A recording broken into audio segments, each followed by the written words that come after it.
ஓம் சாய்ராம். நல்லது நினைப்போம், நல்லதே நடக்கும். தலைப்பு பார்த்துருப்பீங்க. கடைசி நிமிட திருப்பம் தவற விடாதே. கடைசி நிமிட திருப்பம் தவற விடாதே. தவற விடக்கூடாது அப்படின்னா, உங்களோட வாழ்க்கையில் திருப்பம் ஏற்படணும், நீங்கள் நினச்சது நடக்கணும் அப்படின்னா, ஒரு விஷயத்தை நீங்கள் நல்லா தெரிந்து கொண்டு செயல்படணும். அப்படி நீங்கள் என்ன செய்யணுங்கிறத இந்த பதிவோட இறுதியில் சொல்கிறேன். ஏன் ஆரம்பத்தில் சொல்ல மாட்டிங்களா அப்படின்னு நீங்கள் கேட்கலாம். ஆனால் இதை முழுவதுமாக கேட்டிங்கன்னா தான் அதை உங்களால் செய்ய முடியும். அதனால் கொஞ்சம் பொறுமையாகவும் நம்பிக்கையோடும் இதை முழுவதுமாக அதை கேளுங்க. அவ்வளோதான் சொல்ல முடியும். எப்படி பொறுமையோடையும் நம்பிக்கையோடையும் முழுவதுமாக கேளுங்க. அப்படி நம்பிக்கை இருக்கிறவங்க மட்டும் முழுவதுமாக கேட்டுட்டு கடைசியில் அந்த கடைசி நிமிட திருப்பம் உங்கள் வாழ்க்கையில் நடக்கணும்னா நீங்கள் என்ன செய்யணுங்கிறத கேட்டு தெரிஞ்சுக்கோங்க. பொறுமை இல்லாதவங்க, நம்பிக்கை இல்லாதவங்க இப்பயே இந்த வீடியோவை ஸ்கிப் பண்ணிடுங்க. அதாவது பார்க்காம கட் பண்ணிவிட்டு போயிடுங்கன்னு சொல்கிறேன். உங்களுக்கு புரியலையா? என்ன இது இவன் துப்புரா பேசுகிறான் அப்படின்னு நினச்சிக்காதீங்க.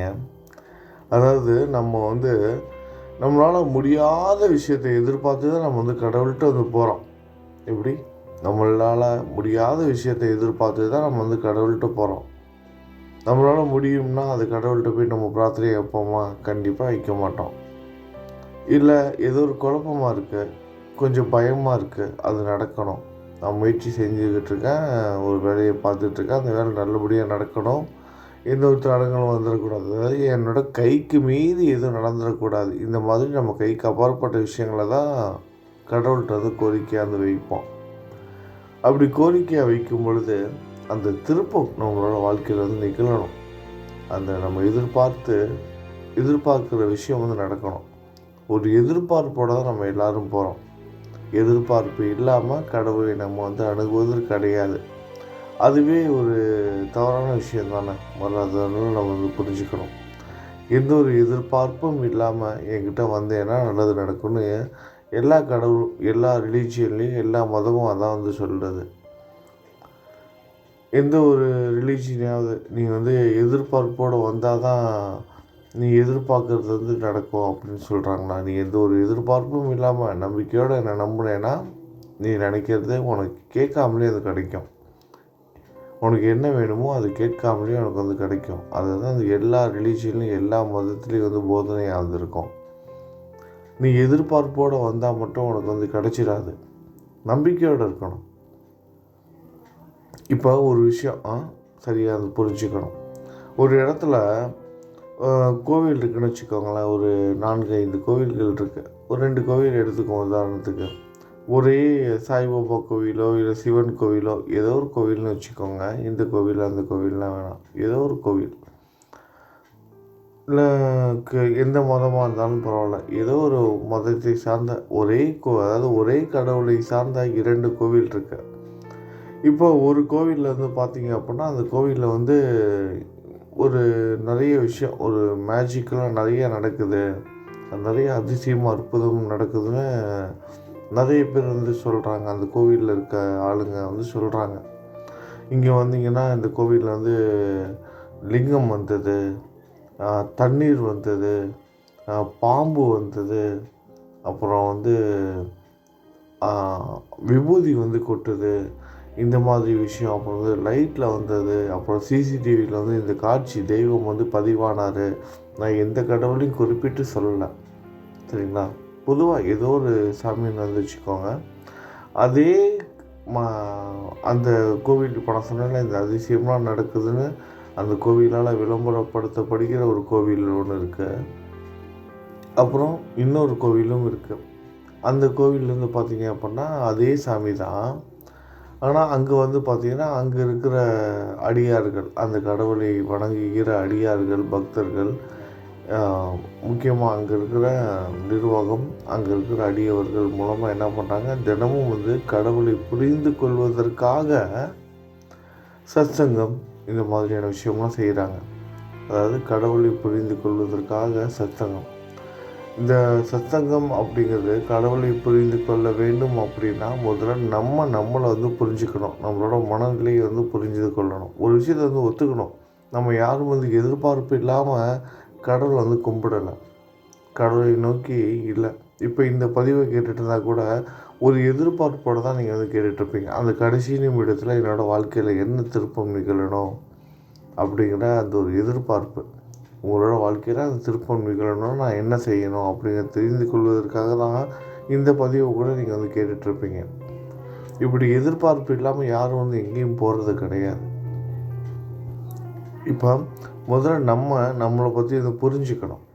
அதை வந்து புரிந்து கொண்டால் மட்டும்தான் கடவுளை வந்து நம்ம வந்து புரிந்து கொள்ள முடியும். நம்ம எல்லோரும் கடவுளை வந்து தெரிந்து கொள்வதற்கு தான் வந்து முயற்சிக்கிறோம். அதை தெரிந்து கொள்வதற்குனா இப்போ இந்த 2 கோவில்கள் சொன்னேன்ல, ஒன்று வந்து புரிய வைக்க வந்து முயற்சி பண்ணுறாங்க, இன்னொரு கோவிலில் வந்து அறிந்து கொள்வதற்கு வந்து அறிந்து கொள்ள வைக்கிறாங்க. அதாவது பாருங்கள், இங்கே வந்தீங்கன்னா இதெல்லாம் நீங்கள் பார்க்கலாம், விபூதி கொட்டுறாங்க, லிங்கம் வருது, தண்ணி வருது, இன்னும் பாருங்கள் அந்த ஒளியை பாருங்கள் அப்படின்னு ஃபோட்டோலாம் எடுத்து மாட்டி வச்சுருப்பாங்க, இங்கே என்னென்ன நடந்தது அப்படின்னு. இப்போ கூட்டம் வந்து எங்கே போகும்? இந்த கோவிலுக்கா அந்த கோவிலுக்கா? மக்கள் வந்து எல்லோரும் வந்து அறிந்து கொள்வதற்கு தான் முயற்சி பண்ணுறாங்களே தவிர தெய்வத்தை புரிந்து கொள்வதற்கும் தன்னை உணர்வதற்கும் முயற்சி செய்ய மாட்டாங்க. தவறாகவும் இதை வந்து சொல்ல முடியாது. ஏன்னா அவங்களுக்கு வந்து அவசரம். அவங்களுக்கு மட்டும் கிடையாது, உங்களுக்கு எனக்கு நம்ம எல்லாருக்கும் அவசரம். நம்மளை மாதிரியான சாமானியர்களுக்கு அவசரம். நம்ம என்ன பண்ணுறோம், உடனே வந்து அங்கே போகணும், அதை பார்க்கணும், அதே மாதிரி அதிசயம் நமக்கும் நடக்கணும். உடனே அங்கே போனோம் அப்படின்னா ஐயோ இவ்வளோ அதிசயம் நடந்திருக்கு, அப்போ நிச்சயமாக நம்ம கைக்கு அப்பாற்பட்ட விஷயமும் நடந்துடும் அப்படின்னு நம்ம என்ன பண்ணுறோம், உடனே அங்கே போயிடுறோம். ஆனால் நம்ம வந்து கடவுளை வந்து உணர்வதற்கான ஒரு படிக்கட்டும் நம்ம வந்து எடுத்து வைக்கலை. கடவுளை வந்து உணரணும் அப்படின்னா முதல்ல நம்மளோட பற்றி வந்து தெரிஞ்சுக்கணும். நம்ம யார், நம்மளோட வாழ்க்கை எப்படி இருக்கு, நம்ம என்ன பாவம் பண்ணியிருக்கோம், நம்ம என்ன தவறு செய்திருக்கோம், நம்ம கைக்கு அப்பாற்பட்ட விஷயத்துக்காக நம்ம வந்து தேடி வந்திருக்கோம். இது எல்லாத்தையும் நம்ம வந்து புரிஞ்சுக்கணும். அப்போ அதை நோக்கி நம்ம பயணம் செய்யாமல் நம்ம என்ன பண்ணுறோம், இமீடியட்டாக நம்ம நடக்கணும். இப்போ சாயினாலே நம்ம எதை எதிர்பார்க்குறோம், அதிசயம் அற்புதம். இதை நோக்கி மட்டும்தான் ஓடுறோமே தவிர அவர் யார், அவர் என்ன சொல்லி கொடுத்துருக்காரு அதில் வந்து கவனம் செலுத்தவே மாட்டேங்கிறோம். பிரார்த்தனை, அந்த வழிபாட்டு முறையில் தான் கவனமே செலுத்திக்கிட்டே இருக்கோம். அவரை புரிந்து கொள்வதற்கு நம்ம வந்து முயற்சி பண்ணவே மாட்டேங்கிறோம். நம்மளோட இயலாமை மட்டும்தான் நம்ம கண்ணுக்கு தெரியுது, நம்மக்கிட்ட இருக்கிற நல்ல விஷயங்கள் நம்ம கண்ணுக்கு தெரிய மாட்டேங்குது. இன்றைக்கி கூட என்னோடய நண்பர் ஒருவர்கிட்ட வந்து பேசும்போது தொடர் தோல்விகள் அதை பற்றி வந்து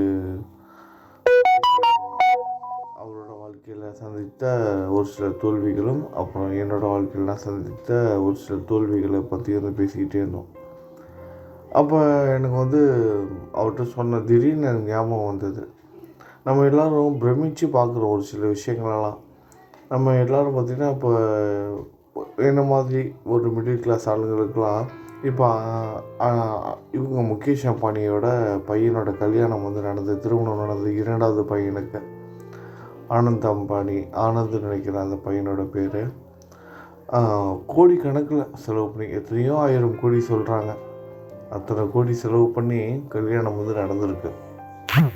போட்டிருக்க ஒவ்வொரு பொருட்களும் பல 100 கோடி, ட்ரெஸ்ஸுலேருந்து எல்லாமே 1000 கோடி பக்கம் திருமணத்துக்கு மட்டுமே செலவு பண்ணியிருக்கிறதா சொல்கிறாங்க. உலகத்தில் இருக்க மிகப்பெரிய பணக்காரர்கள்லேருந்து சயின்டிஸ்ட்லேருந்து பெரிய பெரிய விஐபிகள் யாரெல்லாம் இருக்காங்களோ எல்லாம் வந்துட்டாங்க. ஆனால் அந்த பையன் மைக் பிடிச்சி பேசும்போது சொல்கிறான், ஆனந்த் அம்பானி அவர் சொல்கிறார், அந்த பையன், நான் வந்து சபிக்கப்பட்ட ஒரு பிறவி, வாழ்க்கையில் நான் எதையும் அனுபவிக்கலை. ஏன்னா பிறக்கும்போதே வந்து நோய்வாயோடு பிறந்திருக்கான், மெடிக்கல் சப்போர்ட்டோடையே தான் வந்துட்டுருக்கான் இந்த நிமிஷம் வரைக்கும். நம்ம எல்லோரும் அது வந்து நம்ம கண்ணுக்கு வந்து தெரியல. ஆடம்பரமாக அவங்க திருமணம் பண்ணாங்க, அவங்களுக்கு என்னப்பா காசு இருக்குது, பணம் இருக்குது. ஆனால் நினச்சதை சாப்பிட முடியுமா, நினச்ச இடத்துக்கு உடனே அவங்களால போக முடியுதா? பல கண்டிஷன். எதுனாலும் டாக்டரோட அட்வைஸ் வேணும். இப்படி மெடிக்கல் அட்வைஸோடையும் அவங்களோட சப்போர்ட்டோடையும் வாழ்கிற ஒரு வாழ்க்கை எப்படி இருக்குன்னு நினச்சி பாருங்க. கைக்கு கிடைச்சும் அனுபவிக்க முடியாத ஒரு வாழ்க்கை. அதான் நம்ம பணம் இல்லாதவங்க பணம் இருக்கிறவங்கள பார்த்து பொறாமப்படுறோம். பொறாமைன்னா ஒரு ஏக்கம், பொறாமை அப்படின்னு கூட சொல்ல முடியாது, ஒரு ஏக்கம். அந்த ஏக்கம் என்ன ஆகுதுன்னா நமக்குள்ள ஒரு நெகட்டிவ் வைப்ரேஷனை வந்து கொண்டுட்டு வந்துடுது. நம்மக்கிட்ட இருக்க அந்த ஒரு பாசிட்டிவான விஷயங்களை நம்ம வந்து மறந்துடுறோம். அதை நமக்கு வந்து இறைவன் நல்ல கை கால்கள் வந்து கொடுத்துருக்காரு. எந்த ஒரு நோய்வாய் இல்லாத உடல்நிலையை கொடுத்துருக்காரு. இந்த நிலையில், இந்த சூழ்நிலையில் இப்போ இந்த நிமிஷம் நம்ம வந்து எந்த ஒரு உடல் நோயும் இல்லாமல் இருக்கோம். எதிர்காலம் அது வேறு. இப்போ இந்த நிமிஷம் நம்ம வந்து உடல் சம்மந்தமாக எந்த ஒரு நோயும் இல்லாமல் இருக்கோம்னா இப்போ இந்த டைமில் நம்ம வந்து ஆசீர்வதிக்கப்பட்டவங்க. இந்த ஒரு விஷயத்தில் இன்னொரு விஷயமா, அதாவது இப்போ நம்ம கையில் பணம் இல்லை, ஆனால் நம்ம எந்த ஒரு நோய்வாயும் இல்லாமல் இருக்கோம். ஆனால் கையில் வந்து பணம் காசு வந்து இல்லை, கஷ்டப்பட்டுட்ருக்கோம், கடன் கட்டிகிட்டு இருக்கோம், நகையெல்லாம் அடமானம் வைத்திருக்கோம், அப்புறம் வந்து சொந்தமாக வீடு இல்லை, வாடகை வீட்டில் இருக்கோம். இந்த மாதிரி நெகட்டிவான விஷயங்கள் ஒரு பக்கத்து இருக்குது. இன்னொரு பக்கத்து பாசிட்டிவான விஷயங்கள்லாம் இருக்குது. நல்ல குடும்பம் அமைஞ்சிருக்கு, நல்ல மனைவி இருக்காங்க, நல்ல குழந்தைகள் இருக்காங்க, ஆரோக்கியமான உடல்நிலை இருக்குது. சின்ன சின்ன உடல் கோளாறுகள் உபாதைகள்லாம் வந்துக்கிட்டு தான் இருக்கும். ஆனால் மேஜராக எதுவும் ப்ராப்ளம் கிடையாது. அப்படின்னா நம்மக்கிட்ட இருக்க அந்த நல்ல விஷயத்த நம்ம வந்து மறந்துடுறோம். அந்த நெகட்டிவான விஷயங்களை மட்டும் நம்ம தூக்கி சுமந்துக்கிட்டே இருக்கோம் நாளுக்கு நாள். அப்படி சுமக்க அந்த சுமை என்ன ஆகுது, நம்மக்கிட்ட இருக்கிற அந்த நல்ல விஷயங்களை நம்ம வந்து பயன்படுத்திக்காமல் விட்டுறோம், அனுபவிக்காமல் நம்மளோட வாழ்க்கையை வந்து. ஏன்னா ஒரு முறை இந்த மானிடராய் பிறப்பது அரிது இந்த மனித வாழ்க்கை. ஏன்னா போன ஜென்மத்தில் நம்ம நாயோ கழுதையோ பூனையோ என்னவோ பிறக்கணும்னே தெரியாது, பிறந்திருப்போன்னு. அடுத்த ஜென்மமும் நம்ம கையில் கிடையாது. இந்த ஒரு ஜென்மம் நம்மளோட பாவங்களை தீர்த்து கொள்வதற்காகவும் நம்மளோட வாழ்க்கையை அனுபவித்து வாழ்வதற்காகவும். இந்த வாழ்க்கை எப்படி வேணால் வந்துருக்கலாம். போன ஜென்மத்தில் நம்ம ஒரு மிகப்பெரிய ஒரு செல்வந்தராக, ஒரு பெரிய பணக்காரனாக வந்து பிறந்திருக்கலாம். ஆனால் நோய்வாயினால் கஷ்டப்பட்டுட்டு இருந்திருக்கலாம். அதனால் நமக்கு இந்த பிறவி நோய்வாய் இல்லாமல் நீண்ட நாட்கள் முழு ஆயுளோடு வாழ்வதற்கான ஒரு பிறவியாக கூட இருக்கலாம். அந்த ஒரு வாழ்நாளை நம்ம வந்து அனுபவித்து வாழணும். ஏன்னா நல்ல சாப்பாடு சாப்பிட முடியும். நல்ல சாப்பாடுன்னா ஏதோ ஒரு சாப்பாடு நம்ம வந்து சாப்பிட்லாம், நினச்சது சாப்பிட்லாம். ஆனால் நோய்வாய்ப்பட்டோம்னா நினச்ச சாப்பாடு கூட சாப்பிட முடியாது. இந்த மாதிரி நிறைய விஷயங்கள் நம்மகிட்ட இருக்க நல்லதெல்லாம் நம்ம வந்து ஏற்றுக்கொள்ள வந்து மறந்துடுறோம். அதனால் நெகட்டிவான விஷயங்களையும் சிந்திக்க ஆரம்பிச்சிடறோம். முதல்ல நம்ம என்ன பண்ணணும் அப்படிங்கிறத, அதாவது இந்த பதிவை நீங்கள் கேட்டு முடிக்கிற நேரம் உங்கள் வாழ்க்கையில் கடைசி திருப்பம் ஏற்படணும்னா நீங்கள் என்னென்ன பண்ணணுங்கிறத நான் சொல்லவே தேவையில்லை, நீங்களே வந்து உணர்ந்துருவீங்க. முதல்ல நம்ம என்ன பண்ணணும் அப்படின்னா, நம்மக்கிட்ட இருக்கிற நல்ல விஷயத்த நம்ம வந்து ப்ளஸ்ஸாக எடுத்துக்கணும். அதை தான் எப்பொழுதும் நம்ம சிந்திக்கணும். நான் வந்து ஆசீர்வதிக்கப்பட்டவன், இந்த நிமிஷம் என்னோடய உடல்நிலை நல்லா இருக்குது அப்படின்னு அதை வந்து எடுத்துக்கணும். அதே மாதிரி உடல்நிலை சரியில்லாதவங்க எப்பொழுதும் வந்து என்ன பண்ணணும், எனக்கு சரியாயிரும் அப்படிங்கிற அந்த எண்ணமும் வந்து இருக்கணும் மனசில். அதை விட்டுட்டு எப்பொழுதும் வந்து புலம்பிக்கிட்டு வந்து இருக்கக்கூடாது.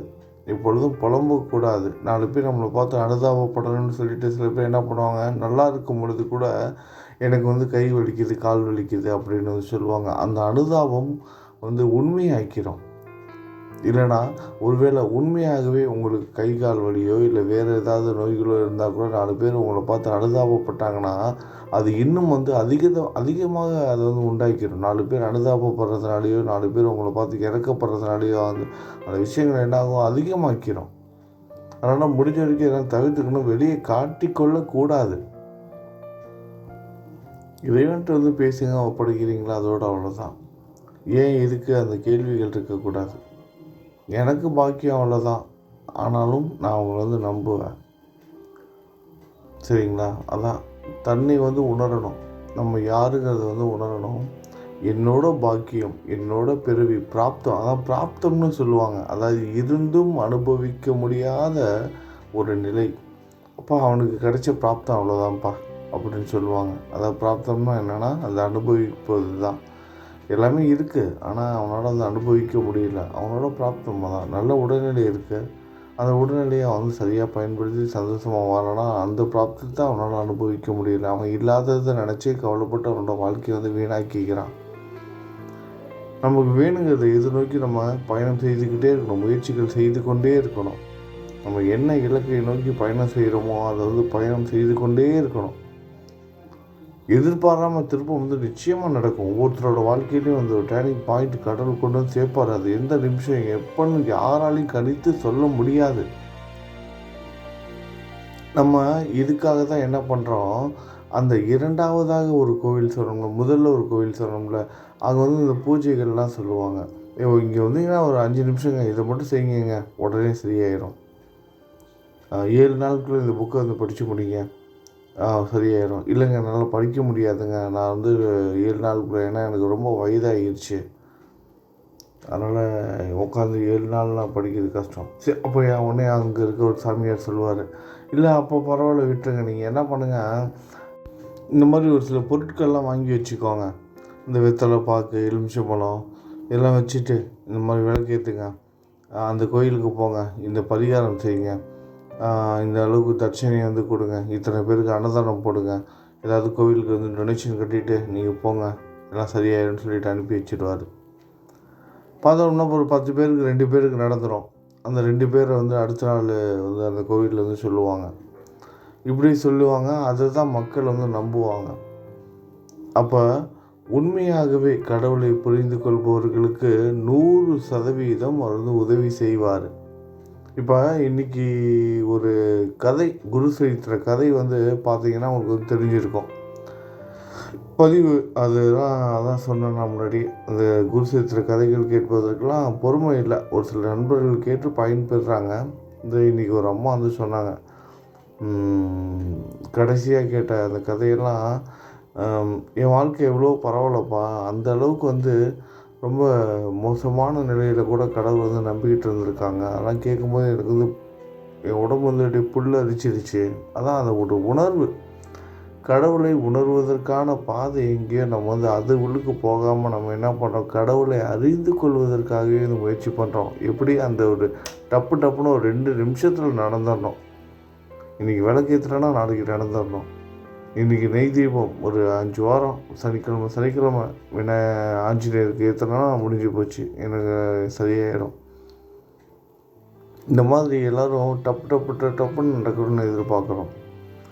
நம்பிக்கையோடு செய்யணும். முக்கியமாக ஒரு சில விஷயங்கள் நடந்துடும். ஆனால் கைக்கு மீறி கர்மா சம்மந்தப்பட்ட விஷயங்கள் நடக்கணும் அப்படின்னா நம்ம அதுக்காக அந்த நம்பிக்கை, அது வந்து மிகப்பெரிய ஒரு விலை. அது வந்து சாதாரணமான விஷயம் வந்து கிடையாது. ஒரு சில பிரார்த்தனைகள்லாம் அது இருக்குது, வழிபாட்டு முறைகள்லாம் இருக்குது. பாசிட்டிவ் வைப்ரேஷன் வீட்டுக்கு வந்து கொண்டுட்டு வருவதற்கான ஒரு சில பொருட்கள்லாம் வச்சு நம்ம சாமி கும்பிட்டோன்னா ஒரு சில விஷயங்கள்லாம் நடக்கும். அதனால் 100% வந்து உண்மை. வீட்டுக்கு வந்து செல்வம் பெருக, தரித்திரம் வந்து சரியாக, இந்த மாதிரி ஒரு சில பரிகாரம், ஒரு சில பூஜை வழிபாடுகள்லாம் இருக்குது. அது வந்து தனி சாப்டர். ஆனால் ஒரு சில கைக்கு அப்பாற்பட்ட இந்த கர்மா சம்பந்தமான விஷயங்கள்லேருந்து நம்ம வந்து விடுபடணும். நம்ம கைக்கு அப்பாற்பட்டது, நம்ம சக்திக்கும் அப்பாற்பட்ட கர்மா சம்பந்தமான விஷயங்கள் விடுபடணும் அப்படின்னா நம்ம நடப்பதை முழு மனதோடு வந்து ஏற்றுக்கொள்ளணும். இன்றைக்கி அந்த குரு சரித்திர கதையை வந்து கேட்டவங்களுக்கு வந்து தெரிஞ்சிருக்கோம். அந்த பெண்மணி சாவித்திரி தன்னோட கணவனை வந்து இழந்துட்டா. கணவன் வந்து இறந்து போன நிலையில் வந்து சாமி கும்பிட்றான். உங்களுக்கு சொன்னால் புரியாது, அது கதையை கேட்டவங்களுக்கு தான் தெரியும். கணவனை வந்து இறந்த நிலையிலும் கூட கணவனோட உடல் வந்து ஒரு பக்கத்து இருக்கு. சுவாமியை தரிசனம் பண்ணுவதற்காக அவரோட ஊர்லேருந்து தன்னோட கணவனை தூக்கி கொண்டு போகிறான். பல்லக்கில் வச்சு தூக்கிட்டு போகும்பொழுது வந்து பார்த்திங்கன்னா அவங்க மாமியார் மாமனார்கிட்ட, அதாவது அந்த பையனோட அம்மாக்கிட்டேயும் அப்பாக்கிட்டேயும் பர்மிஷன் வாங்கிட்டு தன்னோட கணவனை வந்து 3 நாட்கள் பயணம் செய்து நரசிம்ம சரஸ்வதி சுவாமி அவர்களை தரிசிப்பதற்காக கூட்டிகிட்டு போகிறார். தத்தாத்திரேயரோட அவதாரம், நம்ம சாய்க்கும் முந்தைய அவதாரம். அவரை தரிசிப்பதற்காக காடகாபுரத்துக்கு கந்தர்வபுரத்திற்கு போகும் வழியில் அவனோட கணவனோட உயிர் வந்து பிரிஞ்சிடுது. ஊரோட எல்லையில் வந்து கணவனோட உடல் இருக்கு. இவர் வந்து உடன்கட்டை ஏறுவதற்கும் தயாராகிட்டா. ஆனால் அந்த டைமில் கூட அங்கே இருக்க ஒரு முனிவர் சொல்கிறாரு, இல்லைம்மா நீ இவ்வளோ தூரம் வந்துட்ட, குருவை பார்த்துக்காம நீ வந்து போகக்கூடாது, குருவை நீ போய் பார்த்துட்டு வந்து உடன்கட்டை ஏறு அப்படின்னு வந்து சொல்லிடுறாரு. அவன் அந்த டைமில் கூட அவன் என்ன பண்ணுறான், அவன் வந்து புரிஞ்சுக்கிறான். முதல்ல வந்து புரிந்து கொள்ளாமல் அழுத அவன் அந்த ஒரு முனிவர் தோன்றி வந்து சொல்கிறாரு, அவன் அழுதுகிறது வந்து புரிஞ்சுக்கிறான். சரி, நமக்கு தான் அந்த பாக்கியம் இல்லை அப்படின்னு அதை புரிந்து கொண்டு, அந்த உண்மையை தெரிந்து கொண்டு, அந்த நிலையிலும் அவர் என்ன பண்ணுறது, கணவனை இழந்த நிலையிலும் இனிமேல் ஒன்றும் பண்ண முடியாது, கணவன் வந்து இறந்துட்டான், நம்மளும் வந்து உடன்கட்டை ஏற போகிறோம் அப்படிங்கிற அந்த ஒரு நிலையில் கூட எல்லா சடங்கிடங்க எல்லாம் ரெடி பண்ணி வச்சாச்சு. நெருப்பு மூட்ட வேண்டியது தான், தன்னோட கணவனோட உடலை சேர்ந்து இவளும் வந்து உடன்கட்டை ஏற வேண்டியது தான். அந்த நிலையில் எல்லாத்தையும் நிப்பாட்டி வச்சுட்டு குருவை சந்திப்பதற்காக வந்து போகிறான். எப்படி போகிறா அதுதான் முக்கியம். குருவை சந்திப்பதற்காக போகும்பொழுதே மனதில் நினச்சிக்கிட்டே போகிறா, நீங்கள் எவ்வளோ அதிசயங்களை பண்ணியிருக்கீங்க, எவ்வளோ அற்புதங்கள்லாம் நிகழ்த்தியிருக்கீங்க, ஆனால் அதை அனுபவிப்பதற்கான அந்த அதிசயமும் அற்புதமும் என் வாழ்க்கையில் நடப்பதற்கான பாக்கியம் வந்து எனக்கு இல்லை அப்படின்னு அவளே வந்து பேசிக்கிறாளே தவிர குருவை வந்து அவள் வந்து திட்டலை. அந்த சூழ்நிலையை வந்து ஏற்றுக்கிறான். சரி, நடந்துருச்சு, இருந்தாலும் குருவை வந்துட்டோம், பார்த்துட்டு போயிடுவோன்னு அந்த குருவை தேடி கொண்டு போகிறாள். அப்பொழுது அவன் என்ன பண்ணுறான், குருவை வந்து நிந்திக்கலை, அதாவது திட்டலை, கைவிடலை. ஆனால் இந்த மனநிலை நம்மள எத்தனை பேருக்கு இருக்கும் நினச்சி பாருங்கள். சின்ன சின்ன விஷயங்கள் நடக்காமல் போனால் கூட அவ்வளோதான் அப்படிங்கிற அது ஒரு எதிர்மறை சிந்தனை வந்துடுது.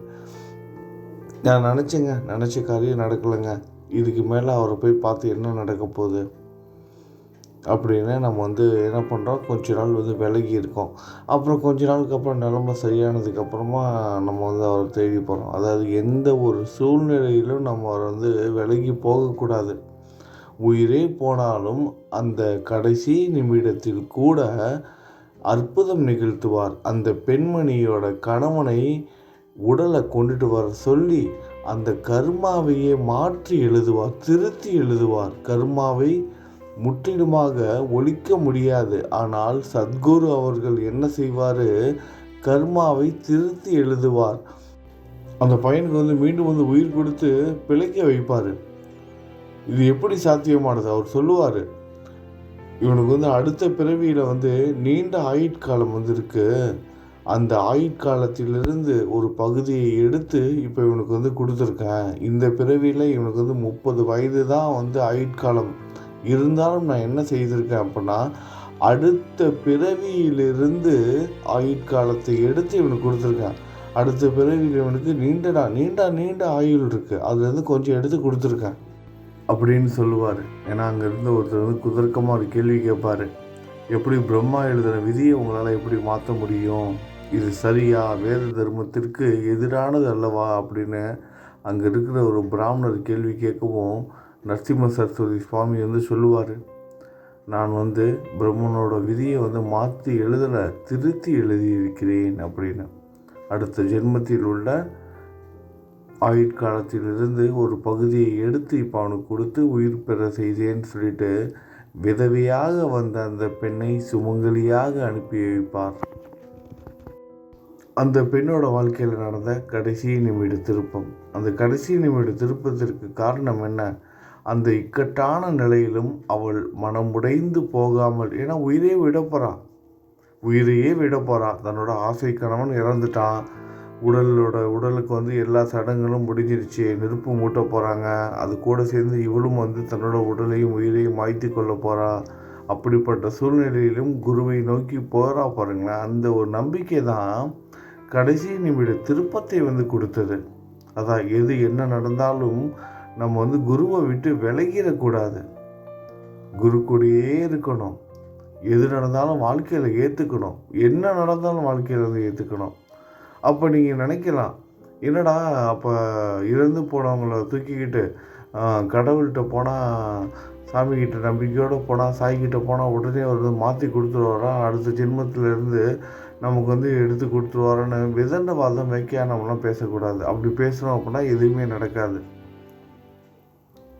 என்ன பண்ணுவாங்க, அது வந்து அந்த காலகட்டத்துக்கு வந்து அந்த பெண் வந்து உடன்கட்டை ஏறுவதற்கு தயாராக இருந்தால் அப்படியே உடன்கட்டை ஏறாமல் விதவியாக வாழ்ந்தாலும் அதுக்குன்னு கட்டுப்பாட்டுக்கு தலையெல்லாம் மொட்டை அடிச்சுக்குவாங்க, எந்த ஒரு நகையும் போட மாட்டாங்க, வெள்ளை புடவை கட்டிக்குவாங்க. இந்த மாதிரி நிறைய கொடுமையான இதெல்லாம் இருக்குது. அப்போ வந்து குரு வந்து இப்போலாம் நம்மளோட உயிரெல்லாம் காப்பாற்றி கொடுக்க மாட்டாரா? காப்பாற்றி கொடுப்பாரு. நிறைய நடந்திருக்கு, நிறைய விஷயங்கள்.